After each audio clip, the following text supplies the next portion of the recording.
আজকে দেখাবো আপনাদের আজব একটি সার্কিট। দেখতে পাচ্ছেন এটি খুবই ছোট একটি সার্কিট, বাট অনেক বেশি কাজের। এই সার্কিটটির মডেল হলো BR01। তো এটির কাজ হলো ভোল্টেজ বুস্ট করা। হ্যাঁ, তো এটি একটি ফিক্সড ভোল্টেজ দিয়ে থাকে, কোনো ভেরিয়েবল রেস্টোর ঘুরিয়ে ভোল্টেজ ফিক্সড করতে পারবেন না। তো এখানে দেখতে পাচ্ছেন ইনপুটে যদি 3.7 ভোল্ট দেওয়া হয়, তাহলে এই আউটপুটে 5 ভোল্ট অথবা 8 ভোল্ট অথবা 9 ভোল্ট অথবা 12 ভোল্ট, এই 4টি ভোল্টেজের মধ্যে যে কোনো একটি পাবেন। সেটি নিয়ন্ত্রণ করার জন্য এই যে A আর B দেখতে পাচ্ছেন, এখানে A আর B এই শর্ট করা আছে। এখন যদি এই এটার এ যেটা শর্ট আছে সেটা শর্টটা ছাড়াই দেন, তাহলে এখানে 5 ভোল্ট পাবেন। কিন্তু এই অবস্থায় এখন যেটা আছে, দুটো যখন শর্ট করা আছে তখন এই আউটপুটে পাবেন 12 ভোল্ট। খুবই ভালো একটি সার্কিট এবং খুব বেশি পাওয়ার লস করে না।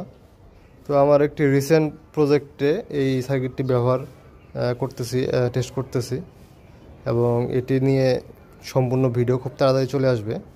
কিন্তু বলবো যে সার্কিটটি অনেক ভালো, এবং অন্যান্য যে এক্সেল 6009 অথবা MT3608 এগুলোর থেকে পাওয়ার লস অনেক কম, এবং এটির এম্পিয়ার রেটিংও ভালো।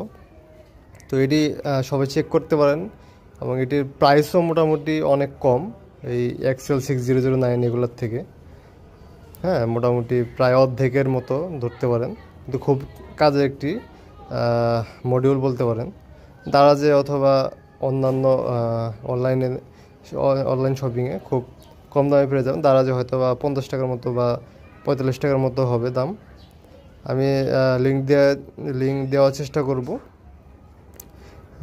এই সার্কিটটি যারা আমাদের থেকে সংগ্রহ করতে চান তারা আমাদের হোয়াটসঅ্যাপে যোগাযোগ করতে পারেন। হ্যাঁ, অবশ্যই 1-2 পিসের জন্য নক দিয়েন না, কারণ এই কম দামি সার্কিট পাঠাতে অনেক সমস্যা হয়।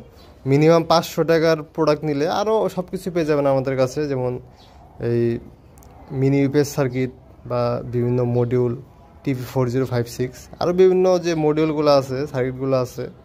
বা আপনাদের যদি মোটর লাগে, ডিসি মোটর 775 ডিসি মোটর, অথবা 3 ভোল্ট বা 4 ভোল্ট 6 ভোল্টের ডিসি মোটর, সব কিছুই আমাদের কাছে পেয়ে যাবেন। আর যদি ব্যাটারি লাগে তাহলেও বলতে পারেন, আমরা ভালো কোয়ালিটির ব্যাটারি দেওয়ার চেষ্টা করব। হয়তো বা প্রাইস একটু বেশি হবে, কারণ ভালো জিনিসের দাম তো বেশি হয়, আপনারা জানেন। তো এই ছিল ভিডিও। সবাই ভালো থাকবেন, ধন্যবাদ।